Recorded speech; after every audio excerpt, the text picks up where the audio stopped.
Halo semua, kami dari kelompok 3 dengan mata kuliah Akuntansi Keuangan Pemerintah Pusat.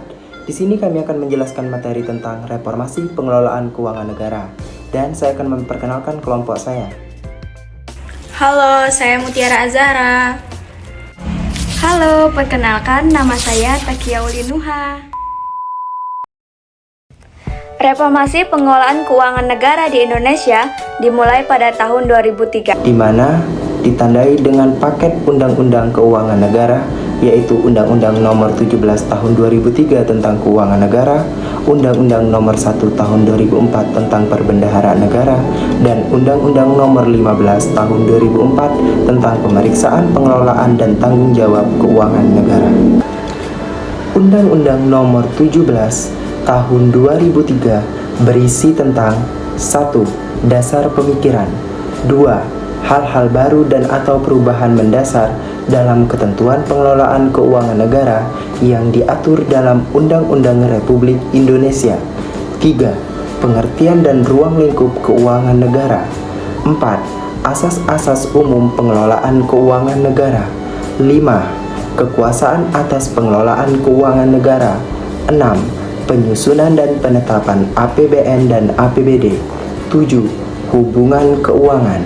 8. Pelaksanaan APBN dan APBD. 9. Pertanggungjawaban pengelolaan keuangan negara. Dasar pemikiran Undang-Undang Nomor 17 Tahun 2003 tentang Keuangan Negara. Sebagai suatu negara yang berkedaulatan rakyat, berdasarkan hukum, dan menyelenggarakan pemerintahan negara berdasarkan konstitusi, sistem pengelolaan keuangan negara harus sesuai dengan aturan pokok yang ditetapkan dalam Undang-Undang Dasar. Dalam Undang-Undang Dasar 1945, Bab 8 Hal Keuangan, antara lain disebutkan bahwa anggaran pendapatan dan belanja negara ditetapkan setiap tahun dengan undang-undang, dan ketentuan mengenai pajak dan pungutan lain yang bersifat memaksa untuk keperluan negara serta macam dan harga mata uang ditetapkan dengan undang-undang. Hal-hal lain mengenai keuangan negara sesuai dengan amanat pasal 23C diatur dengan undang-undang. Hal-hal baru dan atau perubahan mendasar dalam ketentuan pengelolaan keuangan negara yang diatur dalam undang-undang ini. Hal-hal baru dan atau perubahan mendasar dalam ketentuan keuangan negara yang diatur dalam undang-undang ini meliputi secara keseluruhan. Dan undang-undang ini juga telah mengantisipasi perubahan standar akuntansi di lingkungan pemerintah di Indonesia yang mengacu kepada perkembangan standar akuntansi di lingkungan pemerintah secara internasional. Pengertian dan ruang lingkup keuangan negara. Pendekatan yang digunakan dalam merumuskan keuangan negara adalah dari sisi objek, subjek, proses, dan tujuan. Bidang pengelolaan keuangan negara yang demikian luas dapat dikelompokkan dalam subbidang pengelolaan fiskal, subbidang pengelolaan moneter, dan subbidang pengelolaan kekayaan negara yang dipisahkan. Asas umum pengelolaan keuangan negara. Undang-undang tentang keuangan negara perlu menjabarkan aturan pokok yang telah ditetapkan dalam Undang-Undang Dasar tersebut ke dalam asas-asas umum yang meliputi baik asas-asas yang telah lama dikenal dalam pengelolaan keuangan negara seperti asas tahunan, asas universalitas, asas kesatuan, dan asas spesialitas, maupun asas-asas baru sebagai pencerminan best practice atau penerapan kaidah-kaidah yang baik dalam pengelolaan keuangan negara, antara lain akuntabilitas berorientasi pada hasil, profesionalitas, proporsionalitas, keterbukaan dalam pengelolaan, pemeriksaan keuangan oleh badan pemeriksa yang bebas dan mandiri. Asas-asas umum tersebut diperlukan pula guna menjamin terselenggaranya prinsip-prinsip pemerintahan daerah sebagaimana yang telah dirumuskan dalam Bab 6 Undang-Undang Dasar 1945. Kekuasaan atas pengelolaan keuangan negara. Presiden selaku kepala pemerintahan memegang kekuasaan pengelolaan keuangan negara sebagai bagian dari kekuasaan pemerintahan. Kekuasaan tersebut meliputi kewenangan yang bersifat umum dan kewenangan yang bersifat khusus. untuk membantu presiden dalam penyelenggaraan kekuasaan dimaksud, sebagian dari kekuasaan tersebut dikuasakan kepada Menteri Keuangan selaku pengelola fiskal dan wakil pemerintah dalam kepemilikan kekayaan negara yang dipisahkan. Penyusunan dan penetapan APBN dan APBD. Ketentuan mengenai penyusunan dan penetapan APBN dan APBD dalam undang-undang ini meliputi penegasan tujuan dan fungsi penganggaran pemerintah, penegasan peran DPR dan DPRD dan pemerintah dalam proses penyusunan dan penetapan anggaran, pengintegrasian sistem akuntabilitas kinerja dalam sistem penganggaran, penyempurnaan klasifikasi anggaran, penyatuan anggaran, dan penggunaan kerangka pengeluaran jangka menengah dalam penyusunan anggaran. Hubungan keuangan antara pemerintah pusat dan bank sentral, pemerintah daerah, pemerintah atau lembaga asing, perusahaan negara, perusahaan daerah, perusahaan swasta, serta badan pengelola dana masyarakat. Sejalan dengan semakin luas dan kompleksnya kegiatan pengelolaan keuangan negara, perlu diatur ketentuan mengenai hubungan keuangan antara pemerintah dan lembaga-lembaga infra atau supranasional.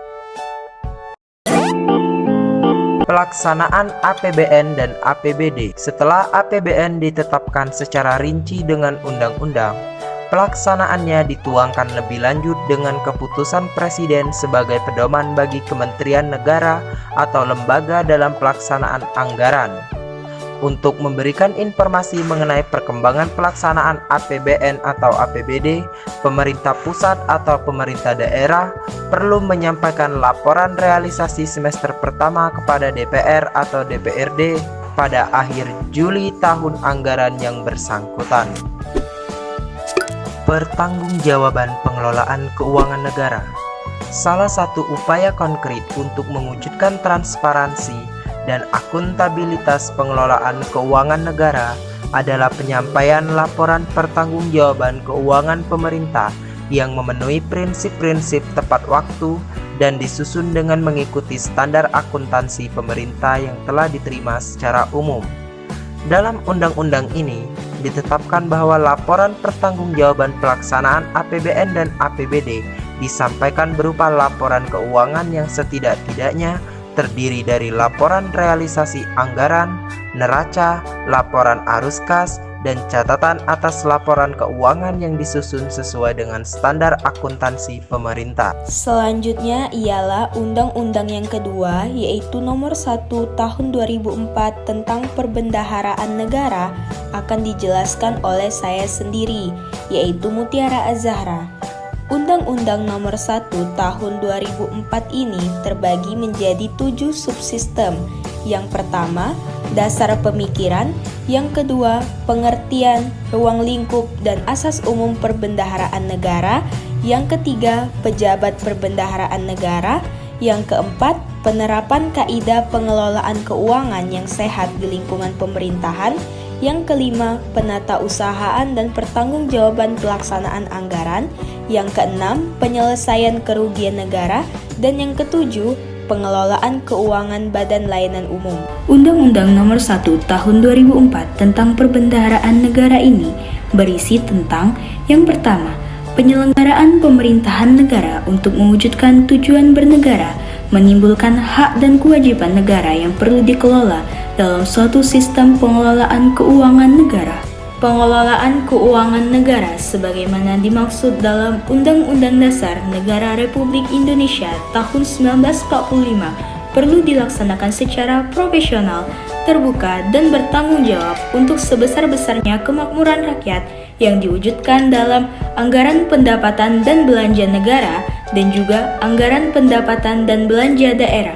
Undang-Undang Perbendaharaan Indonesia tahun 1925 Nomor 448 sebagaimana telah beberapa kali diubah, terakhir dengan Undang-Undang Nomor 9 Tahun 1968.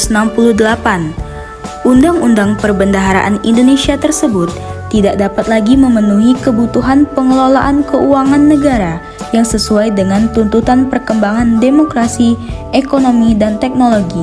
Oleh karena itu, undang-undang tersebut perlu diganti dengan undang-undang yang baru yang mengatur kembali ketentuan di bidang perbendaharaan negara sesuai dengan tuntutan perkembangan demokrasi, ekonomi, dan teknologi modern. Selanjutnya ialah kita membahas subtema yang kedua mengenai pengertian ruang lingkup dan asas umum perbendaharaan negara.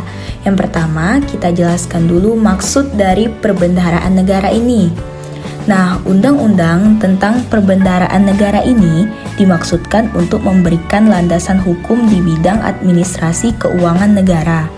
Dalam undang-undang perbendaharaan negara ini ditetapkan bahwa perbendaharaan negara adalah pengelolaan dan pertanggungjawaban keuangan negara, termasuk investasi dan kekayaan yang dipisahkan yang ditetapkan dalam APBN dan APBD. Subtema yang kedua ini juga membahas tentang ruang lingkup Undang-Undang Nomor 1 Tahun 2004 tentang perbendaharaan negara yang meliputi 9 ruang lingkup.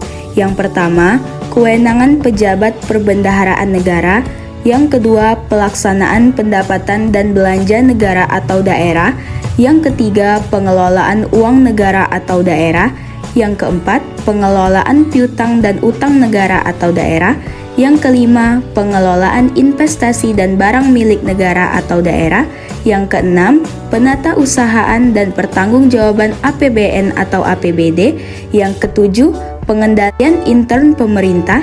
Yang kedelapan, penyelesaian kerugian negara atau daerah.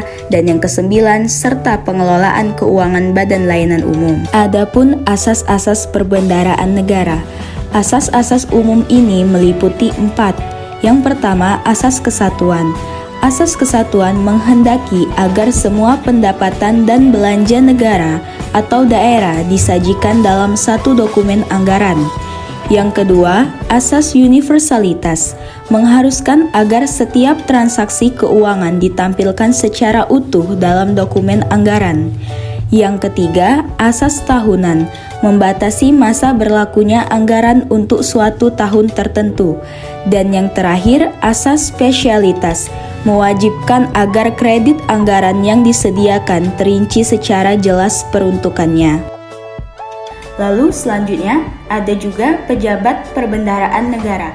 Sejalan dengan ketentuan yang diatur dalam Undang-Undang Nomor 17 Tahun 2003 tentang Keuangan Negara, Menteri Keuangan sebagai pembantu Presiden dalam bidang keuangan pada hakikatnya biasa disebut dengan Chief Financial Officer atau CFO Pemerintah Republik Indonesia. Sementara setiap menteri atau pimpinan lembaga pada hakikatnya adalah Chief Operational Officer atau biasa disebut dengan COO untuk suatu bidang tertentu pemerintahan.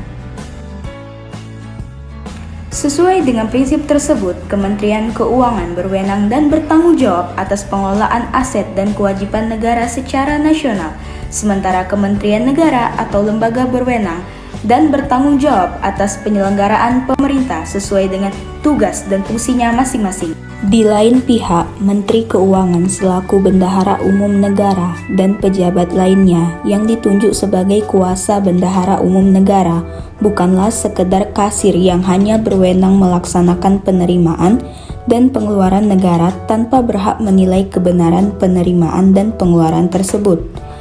Menteri Keuangan selaku Bendahara Umum Negara adalah pengelola keuangan dalam arti seutuhnya, yaitu berfungsi sekaligus sebagai kasir, pengawas keuangan, dan manajer keuangan. Lalu, pembahasan yang selanjutnya ialah subsistem yang keempat, yaitu penerapan kaidah pengelolaan keuangan yang sehat di lingkungan pemerintahan. Nah, sejalan dengan perkembangan kebutuhan pengelolaan keuangan negara, dirasakan pula semakin pentingnya fungsi perbendaharaan dalam rangka pengelolaan sumber daya keuangan. Sumber daya keuangan pemerintah yang terbatas secara efisien.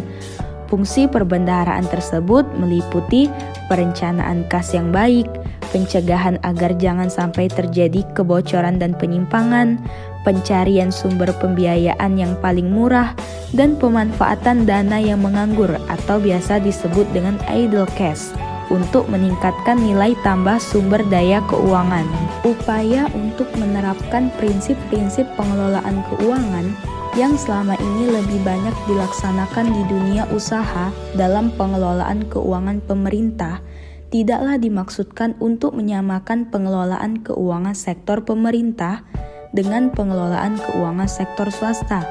Pada hakikatnya, negara adalah suatu lembaga politik. Oleh karena itu, perlu dilakukan pelurusan kembali pengelolaan keuangan pemerintah dengan menerapkan prinsip-prinsip pemerintahan yang baik atau good governance yang sesuai dengan lingkungan pemerintahan.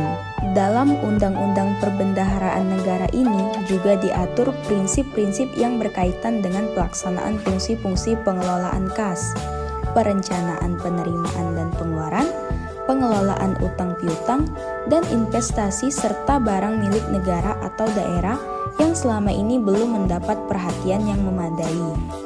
Maka ditegaskanlah kewenangan Menteri Keuangan untuk mengatur dan menyelenggarakan rekening pemerintah, menyimpan uang negara dalam rekening kas umum negara pada bank sentral, serta ketentuan yang mengharuskan dilakukannya optimalisasi pemanfaatan dana pemerintah.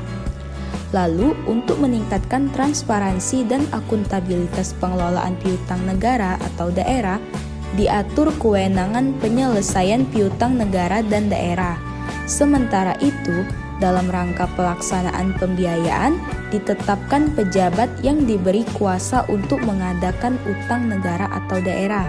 Demikian pula dalam rangka meningkatkan efisiensi dan efektivitas pengelolaan investasi dan barang milik negara atau daerah, dalam Undang-Undang Perbendaharaan Negara ini diatur pula ketentuan yang berkaitan dengan pelaksanaan investasi serta kewenangan mengelola dan menggunakan barang milik negara atau daerah. Pembahasan selanjutnya yaitu mengenai penatausahaan dan pertanggungjawaban pelaksanaan anggaran.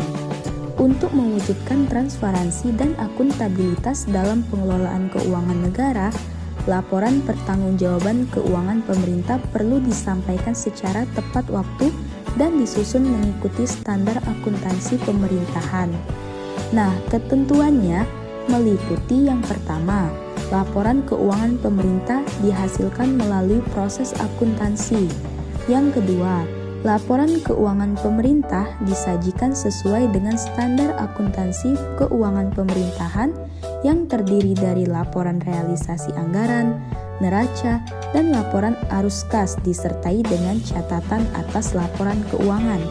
Yang ketiga, laporan keuangan disajikan sebagai wujud pertanggungjawaban setiap entitas pelaporan yang meliputi laporan keuangan pemerintah pusat, laporan keuangan kementerian negara atau lembaga, dan laporan keuangan pemerintah daerah. Selanjutnya yaitu laporan keuangan pemerintah pusat atau daerah disampaikan kepada Dewan Perwakilan Rakyat atau Dewan Perwakilan Rakyat Daerah selambat-lambatnya 6 bulan setelah tahun anggaran yang bersangkutan berakhir. Lalu yang kelima ialah laporan keuangan pemerintah diaudit oleh lembaga pemeriksa ekstern yang independen dan profesional sebelum disampaikan kepada Dewan Perwakilan Rakyat. Dan yang terakhir, laporan keuangan pemerintah dapat menghasilkan statistik keuangan yang mengacu kepada Manual Statistik Keuangan Pemerintah atau Government Finance Statistic, sehingga dapat memenuhi kebutuhan analisis kebijakan dan kondisi fiskal, pengelolaan dan analisis perbandingan antar negara, kegiatan pemerintahan, dan penyajian statistik keuangan pemerintahan. Pada saat ini, laporan keuangan pemerintah dirasakan masih kurang transparan dan akuntabel karena belum sepenuhnya disusun mengikuti standar akuntansi pemerintahan yang sejalan dengan standar akuntansi sektor publik yang diterima secara internasional. Agar informasi yang disampaikan dalam laporan keuangan pemerintah dapat memenuhi prinsip transparansi dan akuntabilitas, perlu diselenggarakannya Sistem Akuntansi Pemerintahan Pusat atau SAPP yang terdiri dari Sistem Akuntansi Pusat (SAP) yang dilaksanakan oleh Kementerian Keuangan dan Sistem Akuntansi Instansi yaitu SAI yang dilaksanakan oleh Kementerian Negara atau lembaga. Lalu, Undang-Undang Nomor 1 Tahun 2004 mengenai perbendaharaan negara juga berkaitan dengan penyelesaian kerugian negara. Oleh karena itu, dalam Undang-Undang Perbendaharaan Negara ditegaskan bahwa setiap kerugian negara atau daerah yang disebabkan oleh tindakan melanggar hukum atau kelalaian seseorang harus diganti oleh orang yang bersalah. Pengenaan ganti kerugian mengenai negara atau daerah terhadap bendahara ditetapkan oleh Badan Pemeriksa Keuangan, sedangkan pengenaan ganti kerugian negara atau daerah terhadap pegawai negeri bukan bendahara ditetapkan oleh Menteri, pimpinan lembaga, gubernur, bupati, ataupun wali kota. Dan pembahasan yang terakhir mengenai Undang-Undang Nomor 1 Tahun 2004 tentang perbendaharaan negara adalah pengelolaan keuangan Badan Layanan Umum. Badan Layanan Umum yang bertugas memberikan pelayanan kepada masyarakat berupa penyediaan barang atau jasa yang diperlukan dalam rangka memajukan kesejahteraan umum dan mencerdaskan kehidupan bangsa. Halo teman-teman, ketemu lagi dengan saya Takia Ulinuha. Di sini saya akan menjelaskan Undang-Undang Nomor 15 Tahun 2004 tentang pemeriksaan, pengelolaan dan tanggung jawab keuangan negara. Oke, di sini kita akan membahas 5 subtema dalam Undang-Undang Nomor 15 Tahun 2004. Yang pertama, kita akan membahas dasar pemikiran. Yang kedua, lingkup pemeriksaan BPK. Yang ketiga, pelaksanaan pemeriksaan. Yang keempat, hasil pemeriksaan dan tindak lanjut. Dan yang terakhir adalah pengenaan ganti kerugian negara. Kita akan masuk ke poin pertama, yaitu dasar pemikiran. Jadi untuk mewujudkan pengelolaan keuangan negara sesuai dengan ketentuan yang telah ditetapkan dalam Undang-Undang Nomor 17 Tahun 2003 tentang Keuangan Negara dan Undang-Undang Nomor 1 Tahun 2004 tentang Pembendaharaan Negara, perlu dilakukan pemeriksaan oleh satu badan pemeriksa keuangan yang bebas dan mandiri, sebagaimana telah ditetapkan dalam Pasal 23E Undang-Undang Dasar Negara Republik Indonesia tahun 1945. Sebelum berlakunya Undang-Undang Nomor 1 Tahun 2004 tentang Perbendaharaan Negara, selain berpedoman pada IAR, dalam pelaksanaan pemeriksaan BPK juga berpedoman pada ICW. Agar BPK dapat mewujudkan fungsinya secara efektif, dalam undang-undang ini diatur hal-hal pokok yang berkaitan dengan pemeriksaan, pengelolaan, dan tanggung jawab keuangan negara sebagai berikut. Yang pertama, pengertian pemeriksaan dan pemeriksa. Yang kedua, lingkup pemeriksaan. Yang ketiga, standar pemeriksaan. Yang keempat, kebebasan dan kemandirian dalam pelaksanaan pemeriksaan. Yang kelima, akses pemeriksa terhadap informasi. Yang keenam, kewenangan untuk mengevaluasi pengendalian intern. Yang ketujuh, hasil pemeriksaan dan tindak lanjut. Yang kedelapan, pengenaan ganti kerugian negara. Dan yang terakhir, yang kesembilan, saksi pidana. Lanjut kita membahas poin yang kedua, yaitu lingkup pemeriksaan BPK. Jadi saat dilakukan pemeriksaan keuangan negara, sebenarnya pemeriksaan terhadap untuk apa sih? Nah, mungkin itu pertanyaan yang ada di benak kalian. Jadi, lingkup pemeriksaan keuangan negara itu adalah sesuai dengan judul materi ini, yaitu pemeriksaan atas pengelolaan keuangan negara. Yang pertama, yang kedua, pemeriksaan atas tanggung jawab keuangan negara. Nah, pemeriksaan pengelolaan dan tanggung jawab keuangan negara yang dilakukan oleh BPK itu meliputi seluruh unsur keuangan negara, sebagaimana dimaksud dalam Pasal 2 Undang-Undang Nomor 17 Tahun 2003 tentang Keuangan Negara. Sehubungan dengan itu, kepada BPK diberi kewenangan untuk melakukan 3 jenis pemeriksaan, yaitu yang pertama pemeriksaan keuangan, berarti pemeriksaan atas laporan keuangan baik pemerintah pusat maupun pemerintah daerah. Pemeriksaan keuangan ini dilakukan oleh BPK dalam rangka memberikan pernyataan opini tentang tingkat kewajaran informasi yang disajikan dalam laporan keuangan pemerintah. Selanjutnya yang kedua yaitu pemeriksaan kinerja. Nah, kalau pemeriksaan kinerja ini berarti pemeriksaan atas aspek ekonomi dan efisiensi serta pemeriksaan atas aspek efektivitas yang lazim dilakukan bagi kepentingan manajemen oleh aparat pengawasan intern pemerintah.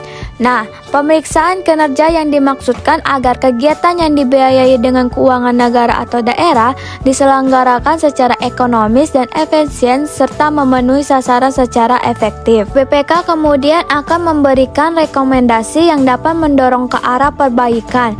Contoh misalnya adalah pemeriksaan atas kinerja efektivitas pengelolaan dana desa. Yang terakhir atau yang ketiga adalah pemeriksaan dengan tujuan tertentu. Nah, ini berarti pemeriksaan yang tidak termasuk atas pemeriksaan keuangan dan pemeriksaan kinerja. Pemeriksaan dengan tujuan tertentu atau biasa disebut dengan PDTT ini dilakukan dengan tujuan khusus. Selain yang tadi, pemeriksaan keuangan dan pemeriksaan kinerja. Termasuk dalam pemeriksaan tujuan tertentu ini adalah pemeriksaan atas hal-hal lain yang berkaitan dengan keuangan dan pemeriksaan investigatif. Pelaksanaan pemeriksaan sebagaimana dimaksudkan sebelumnya didasarkan pada suatu standar pemeriksaan. Standar dimaksud disusun oleh BPK dengan mempertimbangkan standar di lingkungan profesi audit secara internasional. Sebelum standar dimaksud ditetapkan, BPK perlu mengkonsultasikan dengan pihak pemerintah serta dengan organisasi profesi di bidang pemeriksaan. Selanjutnya kita akan membahas pelaksanaan pemeriksaan. BPK memiliki kebebasan dan kemandirian dalam ketiga tahap pemeriksaan, yaitu perencanaan, pelaksanaan, dan pelaporan hasil pemeriksaan. Untuk mewujudkan perencanaan yang komprehensif, BPK dapat memanfaatkan hasil pemeriksaan aparat pengawasan intern pemerintah. Dengan demikian, luas pemeriksaan yang akan dilakukan dapat disesuaikan dan difokuskan pada bidang-bidang yang secara potensial berdampak pada kewajaran laporan keuangan serta tingkat efisiensi dan efektivitas pengelolaan keuangan negara. Untuk itu, tingkat aparat pengawasan intern pemerintah wajib menyampaikan hasil pemeriksaannya kepada BPK. Dan BPK dapat memperhatikan masukan dari pihak lembaga perwakilan serta informasi dari berbagai pihak. Selanjutnya kita akan membahas hasil pemeriksaan dan tindak lanjut. Jadi BPK akan menyusun LHP atau laporan hasil pemeriksaan setelah audit itu selesai dilakukan. Nah, pemeriksa itu bisa menyusun laporan interim pemeriksaan, yang artinya laporan antara sebelum laporan final atau hasil. Untuk jenis pemeriksaan keuangan, hasil pemeriksaannya berupa opini. Untuk jenis pemeriksaan kinerja, hasil pemeriksaannya berupa kesimpulan dan rekomendasi. Sedangkan hasil dari pemeriksaan dengan tujuan tertentu, ini nanti hasilnya akan berupa kesimpulan. Setiap laporan hasil pemeriksaan BPK disampaikan kepada DPR atau DPD atau DPRD sesuai dengan kewenangannya ditindaklanjuti, antara lain dengan membahasnya bersama pihak terkait. Selanjutnya saya akan membahas materi terakhir yaitu pengenaan ganti kerugian negara. Nah, sebagaimana diamatkan dalam pasal 62 ayat 3 Undang-Undang Nomor 1 Tahun 2004 tentang Perbendaharaan Negara. Undang-undang ini mengatur lebih lanjut tentang pengenaan ganti kerugian negara atau daerah terhadap bendahara. BPK menerbitkan surat keputusan penetapan batas waktu pertanggungjawaban bendahara atas kekurangan kas atau barang yang terjadi. Setelah mengetahui ada kekurangan kas atau barang dalam persediaan yang merugikan keuangan negara atau daerah, bendahara tersebut dapat mengajukan keberatan terhadap putusan BPK. Pengaturan tata cara penyelesaian ganti kerugian negara atau daerah ini ditetapkan oleh BPK setelah berkonsultasi dengan pemerintah.